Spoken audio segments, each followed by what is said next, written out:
রাসূল সাল্লাল্লাহু আলাইহি সাল্লাম বলেছেন, ওই নদীর ভিতরে হঠাৎ করে আল্লাহ ওই নদীর ভিতর থেকে একটি স্বর্ণের পাহাড় উপরে বাসিয়ে দিবেন। পুরা পাহাড়টাই হবে স্বর্ণের পাহাড়। যখন ইরাকের জমিনে এই পাহাড়টা যখন বেশি উঠবে, তখন সারা পৃথিবীর নজর পড়বে ওইটার দিকে।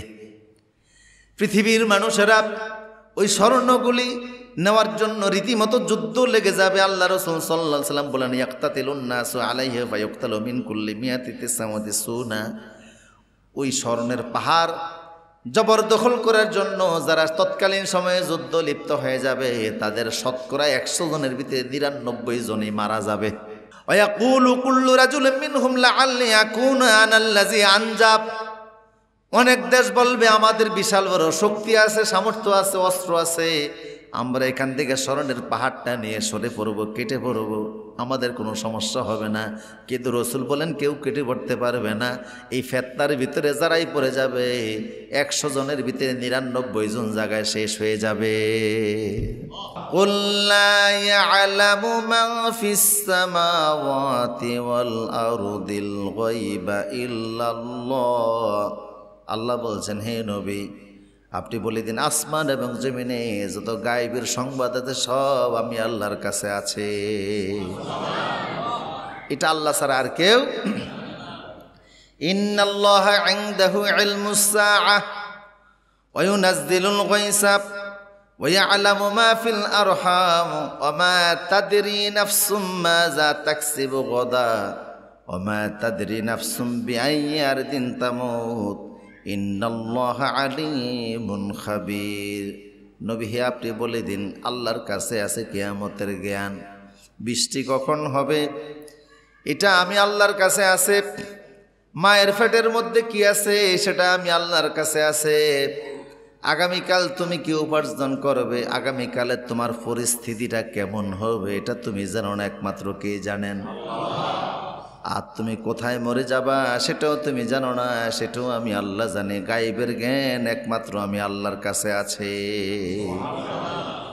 6 জিনিসের মাধ্যমে যেটাকে ধরা যায় না, বোঝা যায় না, এটার নাম কি? গায়েব। আপনাকে যে কোনো অজানা জিনিস জানার জন্য আল্লাহ হাতিয়ার দিয়েছেন 6টা। এই 6 শক্তি ব্যবহার করে যেটাকে আপনি ধরতে পারবেন না, সেটাই গায়েব। আল্লাহ পাক বলছেন, মা কুনতা তাদরি মাল কিতাবু ওয়ালাল ঈমানু। হে নবী, কিতাব কি জিনিস, ঈমান কি জিনিস আপনি জানতেন না, আমি আল্লাহ আপনাকে জানিয়েছি। সুবহানাল্লাহ। তাইলে রাসূল যে সংবাদ দিলেন যে কিয়ামত নিশ্চিত হবে, রাসূল সংবাদ দিলেন জান্নাত জাহান্নাম আছে, এটা 6 শক্তির মাধ্যমে রাসূল দেন নাই। 7ম নাম্বার আরেকটা হাতিয়ার, সেটার নাম হলো ওহী। আল্লাহ ওহী নাজিল করে রাসূলকে জানিয়েছেন, সেটার মাধ্যমে রাসূল জেনেছেন, তারপরে আমাদেরকে জানিয়েছেন। আর জোরে বলেন সুবহানাল্লাহ। 6 হাতিয়ারের বাহিরে আরেকটা হাতিয়ার আছে, 7ম নাম্বার হাতিয়ার, যেটার নাম হলো ওহী। ওহীর মাধ্যমে আল্লাহ রাসূলকে অনেক কিছু জানিয়েছেন, সেটা তিনি জেনে আমাদেরকে জানিয়েছেন। এখন নবী ছাড়া তো কারোর কাছে কোনো ওহী আসে না, ঠিক কিনা বলেন? আর মুহাম্মদ সাল্লাল্লাহু আলাইহি সাল্লাম হলেন সর্বশেষ এবং সর্বশ্রেষ্ঠ নবী। ওনার মাধ্যমে আল্লাহ কিয়ামত পর্যন্ত পৃথিবীতে যা ঘটবে সব আল্লাহ জানিয়ে দিয়েছেন। কিন্তু আল্লাহর এলেমগুলি ঢালাওভাবে রাসূল জানতেন এমনটি বিশ্বাস করা যাবে না, কারণ গায়েবের মালিক একমাত্র কে? তবে রাসূলকে আল্লাহ যতটুকু জানিয়েছেন, ওমা হুয়া আলাল গায়বি বিদনিন, সেগুলি আমাদেরকে জানাতে তিনি বখিলামি করেন নাই, বরং আমাদের জন্য যা যা প্রয়োজন সব তিনি আগাম বলে গিয়েছেন। আর সেগুলি অনেকগুলি বাস্তবায়িত হয়েছে, আর অনেকগুলিও বাস্তবায়িত হবে। রাসূলের একটা কথাও মিথ্যা প্রমাণিত হবে। আল্লাহ রাসূল যতগুলি ভবিষ্যৎবাণী করেছিলেন, পরিস্থিতি এক সময় এমন ছিল, মক্কার জমিনে মুসলমানদের পা রাখার মতো জায়গা ছিল না, বাক স্বাধীনতা ছিল না, কথা বলার অধিকার ছিল না, মুসলমানদের বাড়িঘরে নিরাপদ ছিল না, রাস্তাঘাটে নিরাপদ ছিল না। পরিস্থিতি মক্কার জমিনে এমন কঠোর হয়ে গেল, বিশ্বনবী কাবা শরীফের পাশে তিনি চাদর দিয়ে বালিশ বানায়া হেলান দিয়ে শুয়ে আছেন। খাব্বাব ইবনুল আরাদ বলেন, আমরা রসুলের চারপাশে দাঁড়িয়ে বললাম, হে নবী, ইয়া রাসূলুল্লাহ, ইয়া হাবিবাল্লাহ, আলা তানসুরু লানা, আপনি কি আমাদের জন্য আল্লাহর কাছে একটু সাহায্য চাইবেন না? আলা তাদউ লানা, আপনি কি আমাদের জন্য একটু দোয়া করবেন না? আমাদের তো কোনো ঠাঁই নাই, আশ্রয় নাই, আমরা বড় বিপদে আছি, বড় মুসিবতে আছি, আমাদের সাহায্য বড় প্রয়োজন। আল্লাহ রসুল সাল্লাল্লাহু আলাইহি সাল্লাম বললেন, তোমরা বড় তাড়াহুড়া করতেছো, শোনো, অচিরে সময় আসতেছে, আমি বলে দিচ্ছি, এমনভাবে আল্লাহর বিজয় চলে আসবে, আল্লাহর সাহায্য এমনভাবে চলে আসবে, এই মক্কা থেকে সানা পর্যন্ত, ইয়েমেনের সানা পর্যন্ত, ইয়েমেনের সানা থেকে হাজারামাউত পর্যন্ত পৃথিবীতে কোনো সন্ত্রাস থাকবে না, দুর্নীতি থাকবে না, জুলুম নির্যাতন থাকবে না। রাত্রিকালীন সময়ে মহিলারা একাকিনী হাঁটবে, কোনো নারীর দিকে নজর দেওয়ার মতো কোনো মানুষের সাহসও থাকবে না। শান্তি নিরাপত্তায় আল্লাহ জমিনকে ভরপুর করে দিবেন, সময় আসতেছে, সুবহানাল্লাহ। টেনশন করো না, পরিস্থিতি এমন থাকবে না, বদলে যাবে। তখন কাফেরেরা আল্লাহ নবীর কাছ থেকে এমন সংবাদ পেয়ে টিটকারি করত, ওয়াইজা মাররু বিহিম ইয়াতাগামাজুনা, টিপ্পনি দিত, হাসি ঠাট্টা করত, মুহাম্মদ এগুলি কি বলে। কিন্তু দেখা গেল বিশ্ব নবীর পরে আবু বকর ওমরের আমলে আল্লাহ পাক এমন বিজয় দান করে দিয়েছেন, সারা পৃথিবীর প্রায় অর্ধজাহান মুসলমানদের পদতলে সম্মান করেছে, সারা পৃথিবীর বিজয় আল্লাহ রসুলকে দান করে দিয়েছে। ইসলাম পৃথিবীর সর্বত্র পৌঁছে গেছে। রাসূল সাল্লাল্লাহু আলাইহি ওয়াসাল্লাম বললেন যে সারা পৃথিবীকে আমার জন্য সংকুচিত করে দেওয়া হয়েছিল, বিশাল বড় পৃথিবীকে আল্লাহ ছোট করতে পারেন না। রসুল বলে, আমি এর মধ্যে পৃথিবীর পূর্ব এবং পশ্চিম আমাকে দেখানো হলো, আমার উম্মত পৃথিবীর যতটুকু এরিয়ার মধ্যে রাজত্ব করবে ততটুকুন এরিয়া লিজে আল্লাহ আমার জীবদ্দশায় আমাকে দেখিয়ে দিয়েছেন। বিজয়ের সুসংবাদ রসুল দিয়েছেন। হাদিস সাক্ষী, যখন খন্দকের যুদ্ধ হলো, যেটাকে আহজাবের যুদ্ধ বলা হয়, উহুদের যুদ্ধে মুসলমানরা সাময়িকভাবে পরাজয় বরণ করেছিল, কিন্তু মক্কার মুশরিকরা একটু বিজয় লাভ করেছিল, এতে তাদের হিম্মত আরও বেড়ে গেছে, মানসিক সাহস বেড়ে গেছে। পাশাপাশি মদিনার ইহুদিরা মক্কার মুশরিকদেরকে বলেছিল, তোমরা মুসলমানদের উপর পুনরায় আক্রমণ করো, আমরা ভিতর থেকে তোমাদেরকে সাহায্য করব। এই মর্মে মক্কার মুশরিকরা 10,000 বাহিনী নিয়ে আল্লাহ নবীর মোকাবেলা করার জন্য আসলো। কয় হাজার? রসুল আগের থেকে শুনলেন যে ওরা 10,000 আসতেছে, কি করা যায়, মদিনা রাষ্ট্রকে কিভাবে সেভ করা যায়, হুজুর পরামর্শ করলেন। সালমান পারসি পরামর্শ দিলেন, নবী হে, মদিনার 3 দিক দিয়া হলো পাহাড়ি এলাকা, ওই জায়গা দিয়া বন জঙ্গল, গাছগাছালি, ঘন গাছগাছালি, পাহাড়, এদিক দিয়া শত্রু প্রবেশ করতে পারবে না। একটা পাশ খোলা আছে, এদিক দিয়া পরীক্ষা খনন করেন, খাল তৈরি করেন, এই খাল অতিক্রম করে কাফেরেরা যেন মদিনায় প্রবেশ করতে না পারে। পরামর্শটাকে সুন্দর মনে করে বিশ্বনবী মাপলেন যে কতটুকু এরিয়া খাল তৈরি করা লাগবে। দেখা গেল 3 মাইল। কত মাইল? 3 মাইল লম্বা একটা খাল খনন করা লাগবে, একটা পরীক্ষা খনন করা লাগবে। 3000 সাহাবী রেডি হয়ে গেলেন খাল খনন করতে। সবাই মিলে মাটি কাটতেছেন কোদাল দিয়ে, কেউ মাটি কাটে, কেউ টুকরি দিয়ে মাটিগুলো নিয়ে অন্য জায়গায় ফেলে আসে। কয় হাজার সাহাবী? 3000 সাহাবী 1 মাস সময় নিয়ে বিশাল বড় খাল খনন করে ফেললেন, 3 মাইল লম্বা।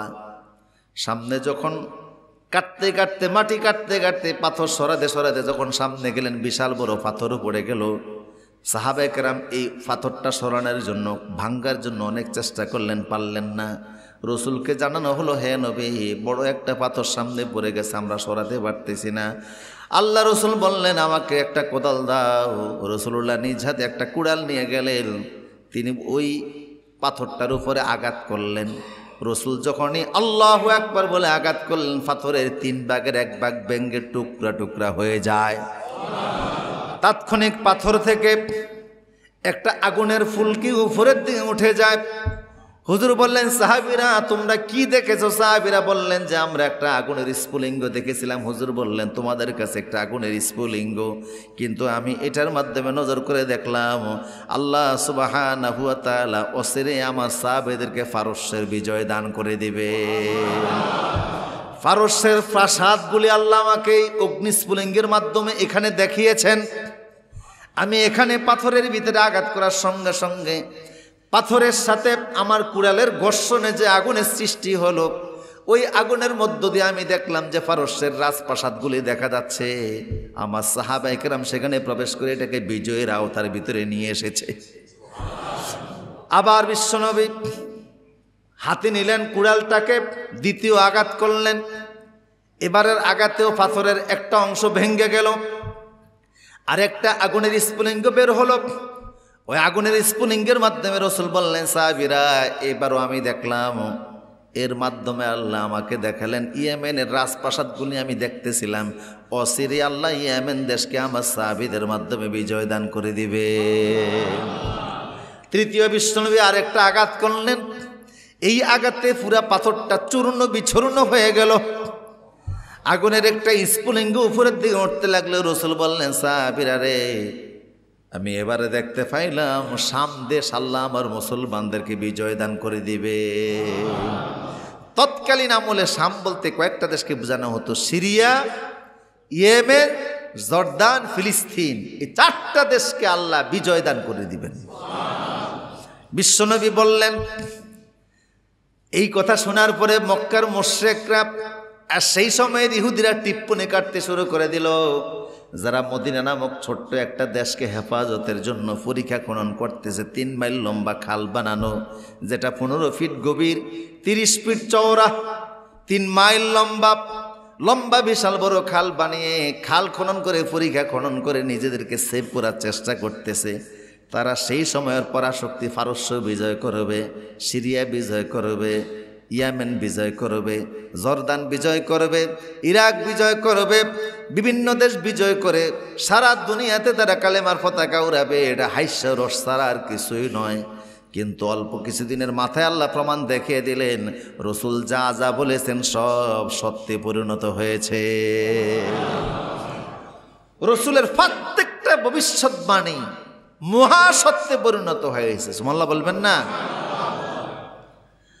রাসূল সাল্লাল্লাহু আলাইহি সাল্লাম যত ভবিষ্যৎবাণী করেছেন তার ভিতরে অন্যতম আরেকটা ভবিষ্যৎবাণী ছিল, লা তাকুমুস সাআতু হাত্তা তাখরুজা নারুম মিন আরদিল হিজাজ তুদিয়া আনাকি লিবিলিবি বসরাব। আল্লাহ রাসূল সাল্লাল্লাহু আলাইহি সাল্লাম বলেছেন, সাহাবায়ে কেরাম, মদিনার পূর্ব দিক থেকে একটা আগুন বের হবে, যে আগুনটা দীর্ঘদিন পর্যন্ত থাকবে, আগুনটা ঘুরতে থাকবে। এই আগুনের মধ্য দিয়ে তোমরা ইরাকের বসরার ওটের গলাগুলি পর্যন্ত দেখতে পাবে। ইমাম নববী বলেন যে আমরা রাসূলের এই হাদিসের বাস্তবায়ন পাইছিলাম 654 হিজরিতে। দেখি মদিনার পূর্ব দিকে বিশাল বড় এক আগুনের কুণ্ডলী, এটা এক জায়গার ভিতরেই 1 মাস ঘুরছে। আর ওইটার আলোতে ইরাক, ইরান, এই সমস্ত দেশের মানুষের বাড়িঘরগুলি পর্যন্ত দেখা গেছে। রাসূলুল্লাহ যত ভবিষ্যৎবাণী করেছেন সব অক্ষরে অক্ষরে বাস্তবায়িত হয়েছিল এবং হবে। ঠিক কিনা বলেন? আল্লাহ রাসূলের আরেকটা ভবিষ্যৎবাণী হুজুর বলছেন, যা জিব্রাইল ইলান নবী সাল্লাল্লাহু আলাইহি সাল্লাম ফাআসাদা রুকবাতাহি লা রুকবাতিহি। হযরত ওমর বলেন, অপরিচিত একজন মানুষ রাসূলের কাছে আসলো, সাদিদু বায়াদিস সিয়াবে ও সাদিদু সাওয়াদিস শাআরে লা ইউরা আলাইহা সাফার ওয়া লা ইয়ারিফু মিন্না হাত্তা জালাসিলেন নবী সাল্লাল্লাহু আলাইহি সাল্লাম ফাআসাদা রুকবাতাহি লা রুকবাতিহি। আগন্তুক লোকটা এসে আল্লাহ নবীর হাঁটুর সঙ্গে হাঁটু লাগিয়ে বসে গেল। এরপরে নিজের উরুর উপরে পা রেখে রাসূলকে বিভিন্ন প্রশ্ন করতে লাগলো। লোকটার মাথার চুলগুলি ছিল কুচকুচে কালো, আর গায়ের পোশাকগুলি ছিল দপদপে সাদা। কোনোদিন আমরা লোকটাকে দেখি নাই, লম্বা সফর করে এসেছে সেটাও বোঝা যায় না। আবার লোকটার গায়ের ভিতরে কোনো ময়লা টয়লাও ছিল না। আবার মদিনার কাছাকাছি অঞ্চলের মানুষগুলোও মনে হয় না, কেউ কোনো দিন দেখি না। লোকটা রাসূলকে অনেক প্রশ্ন করেছিল।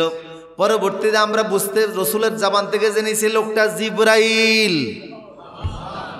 কে আসছে? জিবরাইল রাসূলকে অনেকগুলি প্রশ্ন করল। তার ভিতরে একটা প্রশ্ন ছিল, হে নবী, আপনার কিছু ভবিষ্যৎবাণী করুন। রাসূল বললেন, আমার একটা ভবিষ্যৎবাণী হলো এই রকম, তোমরা দেখবা অচিরে এমন একটা যুগ আসবে ও আংতারাল হফাতাল ওরাতাল আলা তারি আশা, এক সময় পায়ে দেওয়ার মতো জুতা ছিল না, পরনের কাপড় ভালো ছিল না, চলাফেরার মতো কোনো ব্যবস্থা ছিল না, ভালো একটা মানের বাসা ভাড়া নিয়ে থাকবে সেই ব্যবস্থাও ছিল না। কিন্তু হঠাৎ করে আঙ্গুল ফুলে কলা গাছ হয়ে যাবে, আঙ্গুল ফুলে যেমন কলা গাছ হয় এইরকম কোনো না কোনো সুযোগ নিয়ে হাজার হাজার কোটি টাকার মালিক হয়ে বাড়িঘর বড় বড় অট্টালিকা নির্মাণ করবে। কথা বলেন, রসুলের এই হাদিসের বাস্তবতা আছে না নাই? লিজুর ভিত্তি রাজনীতি করে, বড় নেতার সাথে যোগাযোগ করে, টেন্ডারবাজি করে, মাস্তানি করে হাজার হাজার কোটি টাকার মালিক বনে গেছে। হুজুর বলেন এমন এক যুগ আসবে, উপচে পড়বে টাকা পয়সা, নানানভাবে টাকা পয়সা ইনকাম করে বড় বড় বাড়ি নির্মাণ করবে, প্রাসাদ নির্মাণ করবে, অথচ এক সময় পায়ে দেওয়ার মতো জুতা ছিল না, এক সময় বাতের চুলার ভিতরে বাতের পাতিল বসাবে সেই হাড়ির ব্যবস্থাও ছিল না। বহু টাকার মালিক হয়ে যাবে। এগুলি কিয়ামতের আলামত। কথা বলেন ঠিক কিনা? বাস্তব ঘটবে, বাস্তব পৃথিবীতে আসবে। আমার প্রিয় সুদীপ, রাসূল সাল্লাল্লাহু আলাইহি ওয়াসাল্লাম আরো বললেন, তখন দেখবা লা তাকুমুস সাআতু হাত্তা ইয়াতাকারাবাল আসওয়াক, ঘন ঘন বাজার হবে, জায়গায় জায়গায় বাজার হবে। বাজার হয়েছে না এখন? প্রত্যেক গ্রামে গ্রামে রাস্তার মোড়ে মোড়ে বাজার আছে না নাই? দেখছেন নি আপনারা? আল্লাহ রসুল বলেন তখন পরিস্থিতি এমন হবে, শুনো আমার ভবিষ্যৎবাণী, বাইনে ইয়াদাইসা তাসলিমুল খাসা, মানুষ পরিচিত লোকের সালাম দিবে, যারে চেনে না তারে সালাম দিতে চাইবে না। মানুষের পদ মর্যাদা অনুযায়ী মানুষ মানুষকে সম্মান করবে। কথা বলেন ঠিক কিনা? যারে চিনে তারে সালাম দিবে, যার পাওয়ার আছে তারে সম্মান করবে, যার পাওয়ার নাই, যার ক্ষমতা নাই তারে সম্মান করতে চাইবে না। কথা বলেন ঠিক কিনা? মুখ দেখে খাদিমদারি করে একটা কথা আছে না, এই সমাজে প্রচলিত। এমন এক পরিস্থিতি মানুষের মধ্যে হবে, মানুষ মানুষকে সম্মান করবে তার পদ পদবীর কারণে, তার টাকার কারণে, তার আভিজাত্যের কারণে, তার সম্পত্তির কারণে, তার পাওয়ারের কারণে। অন্য লোকেরা সালামও দিতে চাইবে না, যারে চিনে তারে দিবে। অথচ রাসূল বলেছেন আলামান আরাফতা ওয়া মান লাম তারিফ, যারে চিনো অথবা যারে চিনো না উভয়কে সালাম দিবা। কিন্তু কিয়ামতের আগে মানুষ পরিচিত লোকের সালাম দেবে। হুজুর বলেন অতাফসুত তিজারা, ব্যবসা বাণিজ্য এমন আকারে ছড়িয়ে পড়বে, চতুর্দিকে শুধু ব্যবসার ব্যবসা। কত পদের ব্যবসা, যেখানে যত জায়গায় আছে, কিভাবে সিন্ডিকেট করে রাতারাতি বড় লোক হওয়া যায়। কথা বলেন ঠিক কিনা? ব্যবসার ভিতরে শুরু সিন্ডিকেট। কিছু মানুষ ব্যবসা বাণিজ্যকে নিজের জন্য হাতিয়ার হিসাবে বেছে নিয়ে কৃত্রিম সংকট সৃষ্টি করে অধিক মাত্রা টাকা পয়সা মুনাফা লাভের আশায় মানুষের প্রতি জুলুম অবিচার করবে। অবশ্য জুলুম কিন্তু স্থায়ী হয় না। আল্লাহ যখন ধরে তখন দাড়ি মুছাইছাও বাঁচা যায় না। আমার প্রিয় সুদীপ, সিন্ডিকেট ইসলামে হারাম করে দেওয়া হয়েছে। মানুষের জীবন নিয়ে সিনিমিনি খেলা ইসলাম হারাম করে দিয়েছে। সহজসাধ্য করে ব্যবসার ভিতরে বরকত আছে তাই বলে পণ্য আটকায়া অধিক মাত্রা লাভের জন্য আপনি নিজে কুক্ষিগত করবেন, এমন ব্যবস্থা ইসলামে নাই। কিন্তু রসুল বলে কিয়ামতের আগে এটা হবে। রসুলের এই হাদিসের বাস্তবতা আছে না নাই? হুজুর বলেন হাত্তা তুআইনুল মারআতু যাওজা আলা তিজারা, মানুষের সিন্ডিকেট শুধু এমন হবে না, এমনকি নারীরাও ব্যবসা অংশগ্রহণ করবে। স্বামীর পাশাপাশি নারী গিয়েও দোকানের ভিতরে সময় দিবে। স্বামী স্ত্রী দুইজন মিলে ব্যবসা করে, আছে না? আমার প্রিয় সুদীপ, রসুলের বাস্তবতা ভবিষ্যৎবাণী অক্ষরে অক্ষরে প্রমাণিত হয়ে যাচ্ছে। একটা কথাও আল্লাহর নবীর মিথ্যা প্রমাণ করার মতো সাহস পৃথিবীর কারোর।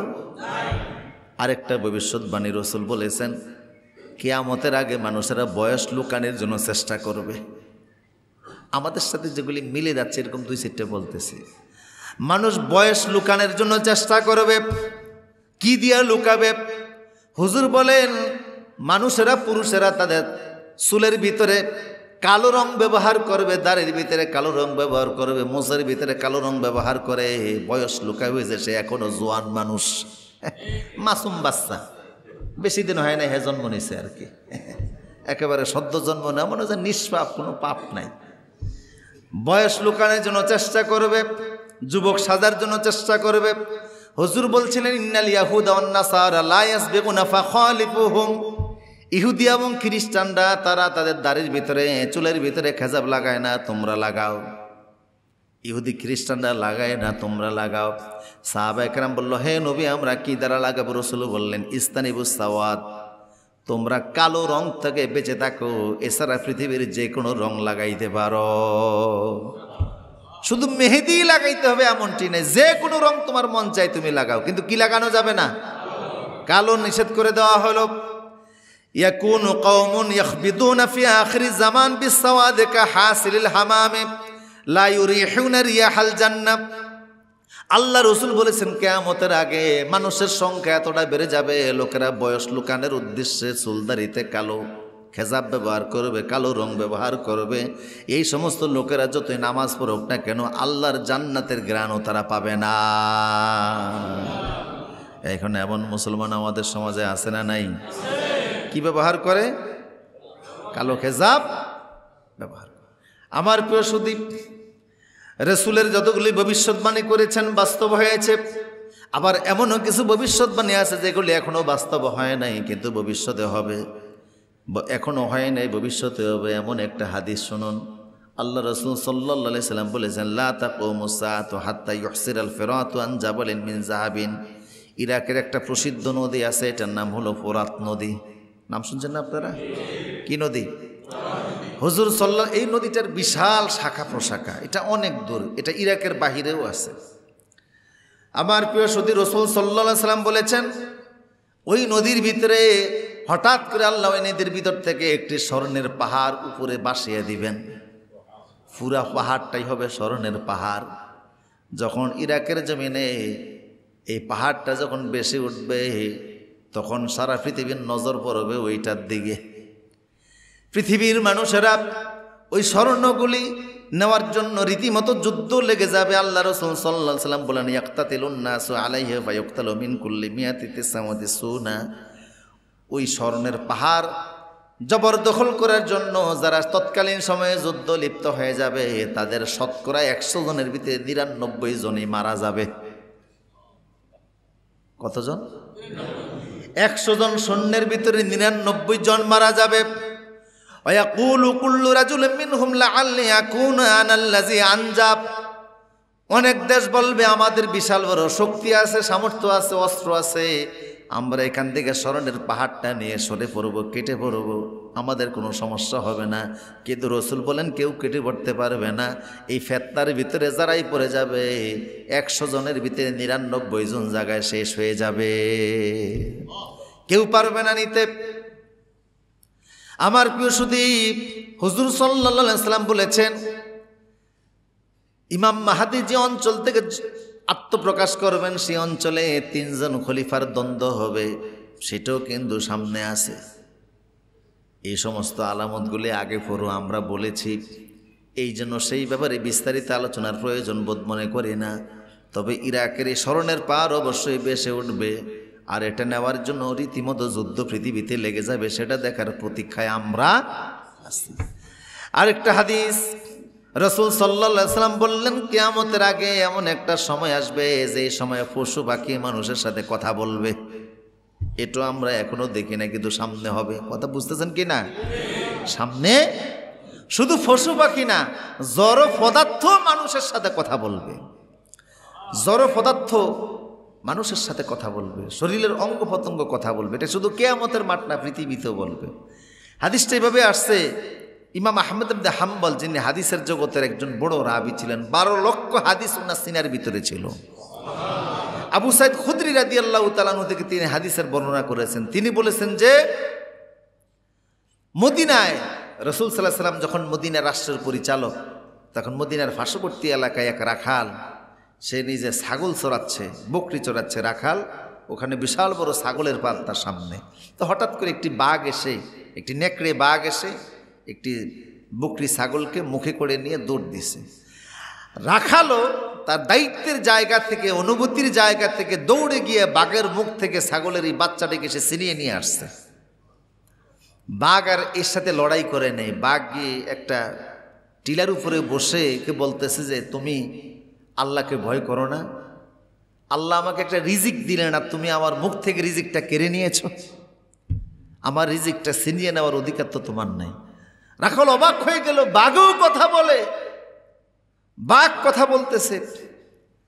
বাঘ বলছে তুমি আমার কথা শুনে অবাক হচ্ছ, অথচ মদিনায় গিয়ে দেখো একজন নবী আছেন যিনি কিয়ামত পর্যন্ত যা ঘটবে সব কিছু বলে দিচ্ছে। উতিতুল ইলমা মিনাল আউয়ালিনা ওয়াল আখিরিন, কিয়ামত পর্যন্ত পৃথিবীতে যা হবে তিনি সব বলে দিচ্ছেন। রাখাল দৌড়ে আসলো মদিনাতে, এসে রসুলকে সংবাদ জানালো। রসুল্লাহ বললেন যে আমার সাথে জোহরের নামাজ পড়ো। নামাজের পরে আল্লাহ রসুল বললেন, রাখাল তুমি সাহাবীদের সামনে দাঁড়াও, বাঘের সাথে তুমি কি বলেছো, বাঘ তোমাকে কি বলেছে জানাও। সাহাবায়ে কেরাম সবাই বসা আপনাদের মতো। রাখাল বলল, আমি ছাগলের লালন পালনের দায়িত্বে ছাগলের রাখালগিরি করতেছিলাম। হঠাৎ করে একটি নেকড়ি বাঘ এসে একটা ছাগল আমার এখান থেকে নিয়ে যায়। আমি ওর পিছনে ধাওয়া করে ছাগলটি ধরলাম।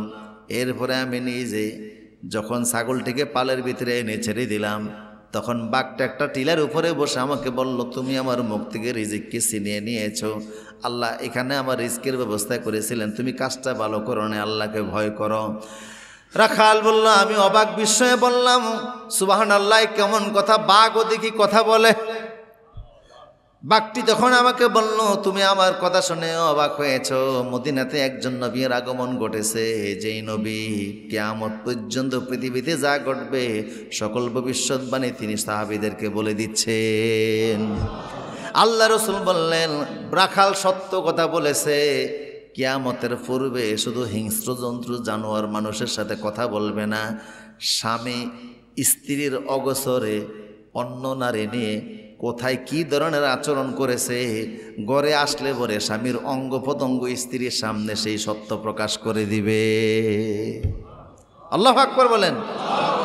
কি বাস্তবতা এখন দেখেন না? হ্যাঁ, আজকে দেখলাম নেট জগতে ভাইরাল হয়েছে, নাম নিচ্ছি না আমি। তিনি কোথায় কোন নারীকে নিয়ে কোথায় সময় কাটিয়েছেন এইটা নেট জগতে ভাইরাল হয়েছে। তার স্ত্রী আবার এর ব্যাপারে স্ট্যাটাস দিয়েছে। তার মানে মানুষ বাহিরে যা করে, তার আচার আচরণগুলি, তার তথ্য উপাত্তগুলি অনেক সময় গোপন রাখার সুযোগ থাকে না, তার নিজের অজান্তেই মানুষের সামনে সেটা প্রকাশ হয়ে যায়। কথা বলেন ঠিক কিনা? নিজের এগুলি সে শতভাগ চেষ্টা করার পরেও ঢেকে রাখতে পারে না, যদি আল্লাহ প্রকাশ করে দেয়। আমার প্রিয় রসুল বললেন কিয়ামতের আগে এটা হবে, তথ্য গোপন থাকবে না, কোনো না কোনোভাবে আল্লাহ এটাকে উদ্ভাসিত করেই দিবেন। আমরা বিশ্বাস করি না? আমার প্রিয় সুদীপ, রাসূল সাল্লাল্লাহু আলাইহি সাল্লাম কিয়ামত পর্যন্ত পৃথিবীতে যা ঘটবে সকল তথ্যগুলি পুঙ্খানুপুঙ্খানুরূপে আমাদের সামনে তিনি প্রকাশ করে গিয়েছেন, কোনো জিনিস তিনি বাদ রাখেন নাই। আল্লাহ রাসূল সাল্লাল্লাহু আলাইহি সাল্লাম বলেছেন, সাহাবায়ে কেরাম শোনো, আমাকে আল্লাহ সুবহানাহু ওয়া তাআলা উতিতুল ইলমা মিনাল আউয়ালিনা ওয়াল আখিরিন, কিয়ামত পর্যন্ত পৃথিবীতে যা ঘটবে সব আল্লাহ আমাকে বলে দিয়েছেন। তবে আমি আমার উম্মতের জন্য সবচেয়ে বেশি আশঙ্কা করি আমার উম্মত ফিতনায় পড়বে, কঠিন ফিতনার ভিতরে আমার উম্মত পড়বে। ইন্না বাইনা ইয়াদাই সাআতি ফিতানান কান্নাকা তাআল্লাইলিল মুসলিম, অন্ধকার রাত্রিবেলার নিকুশ কালো রাতের অন্ধকারের মতো আমার উম্মতের উপর ফিতনা আগমন করবে। তাসবিহ সালাত যদি ছেড়ে যায় একটা একটা করে, যেমন তাসবির গোটা পড়তে থাকে, ফিতনা একটার পর একটা আসতেই থাকে, আসতে থাকবে, একটার পর একটা ফিতনা আসতেই থাকবে। হুজুর বলেন, ইসবিহুর রাজুলু ফিহা মুমিনান, সকালবেলা লোকটা সকাল করবে মুমিন হিসাবে, ওয়ায়ুমসি কাফিরান, বিকালবেলা কাফের হয়ে যাবে, আবার বিকাল করবে মুমিন অবস্থায়, সকালবেলা কাফের হয়ে যাবে। ফিতনা মানুষের এইভাবে করে ঘিরে ধরবে। হুজুর বলেন, আমি আল্লাহর কাছে চাইছিলাম, আল্লাহ আমার এই দোয়াটা কবুল করেন নাই। আমি বলছিলাম আল্লাহ আমার উম্মতে হারাজ দিয়েন না, আল্লাহ কয় না আপনার এই দোয়া কবুল হবে না। এছাড়া আমি জীবনে যত দোয়া করেছি সব আল্লাহ কবুল করে নিয়েছে। হুজুর বলেন আমার উম্মতের ভিতরে হারাজ এমন হওয়া হবে। সাহাবায়ে কেরাম বললেন হে নবী হারাজ কি? হুজুর বলেন হত্যা, খুন খারাপি, কারণে অকারণে মানুষ মানুষকে মেরে ফেলবে। কথা কোন ঠিক কি না? মানুষের প্রতি মানুষের দয়া থাকবে না, ভালোবাসা থাকবে না, শ্রদ্ধা থাকবে না, কারণে অকারণে মানুষ মানুষকে খুন করে ফেলবে। নিহত ব্যক্তি জানবে না তারে কেন খুন করা হয়েছে, হত্যাকারীও জানবে না কেন তারে মারছে, কি অপরাধ ছিল তার। সামান্য কি অপরাধের কারণে সন্দেহ করে তারে কি ঘর না বলে এটাকে আয়নাঘর। কথা বলে না কি ঘর? আয়নাঘর। একজন বললেন ইনি সেনা সদস্যকে আমাকে নিয়ে রাখছে, আমি একটা গামছার ভিতরে যেই পরিমাণ চোখের পানি ফেলেছি, এই পরিমাণ চোখের পানি এক জায়গায় একত্রিত করলে একটা দিঘি ভরে যেত। কেউ বললেন যে 10-12 বছর চাঁদের আলো সূর্যের আলো দেখি না। একজন বললেন যে 4 মাস হাত পিছনে মোড় করে সই দেওয়া ছিল, আমি ঘুমাইতে পারি নাই। এরপরে আমার একটা সুযোগ দিল ঘুমের জন্য, আমি 4-5 মিনিট ঘুমাইলাম। ঘুম যে কত বড় নিয়ামত 4 মাস পরে আমি টের পাইছি। এটার নাম হলো কি ঘর? কি বিভৎসতা, কি নির্মমতা, কি নিষ্ঠুরতা। কথা কোন ঠিক কিনা? মানুষের জীবনে ময়ন মানুষ তো হতে পারে না, মানুষের প্রতি মানুষ এমন আচরণ করতে পারে না। মতাদর্শ থাকতেই পারে, ভিন্ন মত থাকতেই পারে, তাই বলে এমনটি করা যায় না। আমার প্রিয় সদী, আমার প্রিয় ভাইরা, রসুল সাল্লাল্লাহু আলাইহি সাল্লাম বলেছেন আমার উম্মতের ভিতরে এমন ফিতনা আসবে যে ফিতনার কারণে খুন খারাপি বেড়ে যাবে, মানুষের জীবনের মূল্য থাকবে না। একটা মুরগি জবাই করতে গেলে মানুষের দয়া মায়া হবে। হাতির জন্য মানুষের মায়া লাগলো। একবার এক হাতি বাংলাদেশে প্রবেশ করেছে, মিডিয়াতে দেখলাম কি যে মায়া কান্না হাতির জন্য। কিসের জন্য? হাতির জন্য মানুষ কাঁদে, হাতিটা মেরে ফেলা মরে গেল। কিন্তু মানুষের জীবনের প্রতি কোনো দয়া মায়া মানুষের থাকবে না, হারাজ চলতে থাকবে। আপনারা বলতে পারেন হুজুর এমন কঠিন পরিস্থিতি যখন আসবে তখন আমরা কি করব? রাসূল সাল্লাল্লাহু আলাইহি ওয়াসাল্লাম সেই দোয়াটাও শিখিয়ে দিয়েছেন। তোমরা ওই সময় তোমাদের যা কিছু আছে ওই সমস্ত জিনিস নিয়ে তোমরা আড়ালে চলে যাবা, নির্বৃত্তে চলে যাবা, হক কথাও বলতে পারবে না। আলাইকা বিখাওয়াসাদা নাফসাক, নিজেকে নিয়ে নিজেই ব্যস্ত থাকবা। পরিস্থিতি এমন জটিল হয়ে যাবে, হয়তোবা তোমার একটা ছাগল আছে, একটা ওঁট আছে, একটা গরু আছে, এইটা নিয়ে তুমি পাহাড়ি অঞ্চলে চলে যাবা। লোকালয়ে থাকবা না, জাবান বন্ধ করে দিবা, গোপনে চলে যাবা, স্বাভাবিক জীবন যাপন করতে পারবা। কঠিন পরিস্থিতি হয়ে যাবে। আর আল্লাহর কাছে দোয়া করবে আল্লাহুম্মা ইন্নী আউযু বিকা মিন ফিতনাতিল মাহইয়া ওয়া মামাত। আল্লাহ জীবন মৃত্যুর ফিতনা থেকে তুমি আমাকে হেফাজত করো। আর জোরে বলেন আমিন। কারোর ধ্বংস আমরা চাই না, কারোর ক্ষতি আমরা চাই না। ইসলাম এটা বলে না। রসুল যে ইসলাম প্রতিষ্ঠা করছিলেন মদিনায়, রসুলের মদিনায় কোনো জেলখানা ছিল না। সুবহানাল্লাহ বলবেন না? মদিনায় কি ছিল না? জেলখানা ছিল না, কোনো জেলখানা ছিল না মদিনাতে। শুধু তাই না, রসুল মদিনাতে 10 বছর একটা হসপিটালও বানান নাই, দরকারও ছিল না। সাহাবায়ে কেরাম রসুলের জিন্দিগিটাকে রপ্ত করে নেওয়ার কারণে আল্লাহ রসুলের জিন্দিগির ভিতরে সকল রোগের নিরাময়ের ব্যবস্থাও করে দিয়েছেন। অপরিমিত সাহাবায়ে কেরাম খেতেন না, অপরিমিত চলতেন না। সুন্নতটাকে সাহাবায়ে কেরাম এমনভাবে রিসিভ করেছেন, তাদের দুনিয়ার জীবনটা সবচেয়ে বেশি সুন্দর হয়ে গেছে। সেই রসুলের জিন্দিগি চাইনি আমরা ইনশাল্লাহ। রসুলের যে কথাগুলি বলেছি সবগুলি কথা আমাদের জীবনে বাস্তব ঘটবেই, যেগুলি ঘটে নাই কিয়ামতের আগে সেগুলি আসবেই। আমার প্রিয় সুধী, এই জন্য ফিতনা থেকে আল্লাহ যেন আমাদেরকে হেফাজত করেন এবং ফিতনার সময় ঐক্যবদ্ধ থাকা, ইবাদতের ভিতরে লিপ্ত থাকা, ফিতনা থেকে বাঁচার জন্য বারবার আল্লাহর কাছে দোয়া করা, এছাড়া বাঁচার কোনো উপায় নাই। কোথার থেকে কি সংবাদ চলতেছে, কে কি ভাবতেছে, কে কি করতেছে আপনি বুঝবেন না। আজকের এই পৃথিবীতে সবচেয়ে বড় সন্ত্রাস হলো তথ্য সন্ত্রাস। এমন ভুয়া তথ্য আকাশ মিডিয়ায় ছড়িয়ে পড়তেছে, কোনটা সত্য কোনটা মিথ্যা বোঝার কোনো উপায়। অনেক সময় হালকা সত্যের সাথে অধিকাংশ মিথ্যা মিশাইয়া এটাকে বড় করে পরিবেশন করে, ঠিক কিনা বলেন? এই জন্য কোরআন বলছে ইয়া আইয়ুহাল্লাযিনা আমানু ইন জাআকুম ফাসিকুম বিনাবাইন ফাতাবায়্যানু আন তুসিবু কওমান বিজাহালাতিন। ঈমানদারেরা, তোমাদের কাছে কেউ যদি কোনো সংবাদ নিয়ে আসে তোমরা যাচাই বাছাই ছাড়া সেটাকে বিশ্বাস করতে যেও না। আমার প্রিয় সুধী, আল্লাহ আমাদের জানমালের হেফাজত করেন, ফেতনা থেকে আল্লাহ হেফাজত করেন, আমাদের প্রিয় মাতৃভূমিকে আল্লাহ হেফাজত করেন। ভাই ভাই হিসাবে ভাতৃত্বের বন্ধনে প্রতিহিংসায় না গিয়ে, আবারও বলছি, প্রতিহিংসায় না গিয়ে, প্রতিশোধের নীতিতে বিশ্বাস না করে ক্ষমার দৃষ্টিতে দেখে সহাবস্থান করার তৌফিক দান করেন।